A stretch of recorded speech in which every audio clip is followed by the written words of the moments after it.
காவேரி வடிகட்டி காப்பி தயார் செய்கிறாள். அவளது அம்மா அருகில் அமர்ந்து, மகளே, கேட்டிருப்பாயா பழைய சொல்லை? பெண்ணின் கற்பு அவளுக்கு மகுடம். இது ஒரு வாழ்க்கை தத்துவம் மட்டுமல்ல, ஒரு சமூகத்தின் மரியாதை. அம்மா, கற்பு வெறும் சாரீரக நிலை அல்ல. இது மனப்பான்மை, ஆன்மீக பலம், மனிதத்தின் ஆழமான வெளிப்பாடு. சரியாக சொன்னாய் மகளே. கற்பு ஒரு தடுப்போல் அல்ல, மாறாக ஒரு வழிகாட்டி விளக்கம். கிராம பெரியவர்கள், அறிஞர்கள் மற்றும் சமூக உறுப்பினர்கள் கூட்டம். கேளுங்கள் மக்களே, கற்பு என்பது வெறும் சாதாரண வார்த்தை அல்ல. இது ஒரு சமூகத்தின் மரியாதை, ஒரு மனிதனின் அகத்தின் பலம். ஆம், அவ்வளவு சுலபமாக மீறக்கூடாத கொள்கை இது. நாமும் இந்த கொள்கையை கடைபிடிக்கணும்.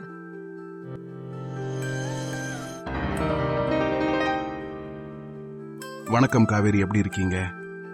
காவேரி, பார், இந்த நகைகளும் பணமும் உன் வாழ்க்கையை மாற்றிவிடலாம். உன் கற்பு ஒரு தடையாக இருக்குமா? இல்லை, கற்பு ஒரு தடை அல்ல. ஆனால் மாறாக கண்ணியத்தின் கோட்டை. பணத்தால் வாங்க முடியாத மாண்பு இது. நீ பெரிய அறிவாளி போல் பேசுகிறாய். பணம்தான் வாழ்க்கை. ஆப்சன்ஸ் பணம் வாழ்க்கைக்கு அவசியம்தாம். ஆனால் கண்ணியம் அதற்கும் மேலானது. கற்பு வெறும் சாரீரக நிலை அல்ல, மனதின் பலம். என்ன இவங்க இப்படி பேசுறாங்க? பழமையான ஆலமரத்தடியில் காவேரியின் சுயபரிசோதனை தருணம். கற்பு ஒரு சுவர் அல்ல, ஒரு கோட்டை. மனதின் அணைக்கப்பட்ட கோட்டை. எந்த பொருளாலும் அசைக்க முடியாத மாண்பின் சின்னம்.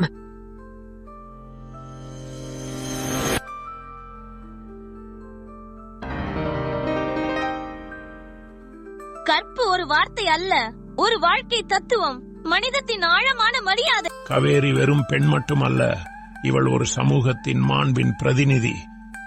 நீங்க உங்க கொள்கையில உறுதியா இருந்தீங்க. உங்க கற்பை நிலை நிறுத்தி காட்டினீங்க காவேரி. மகளே, கற்பெனும் தீப்பந்தம் உன் மனதில் அணைய வேண்டாம், எப்பொழுதும் பிரகாசிக்கட்டும். கற்பு வெறும் சட்டம் அல்ல, மாறா கொள்கை. இது வாழ்க்கையின் ஆழமான நெறிமுறை. பெண்ணின் பெருந்தக்க யாவுள கற்பென்னும் திண்மையுண்டாகப் பெறின்.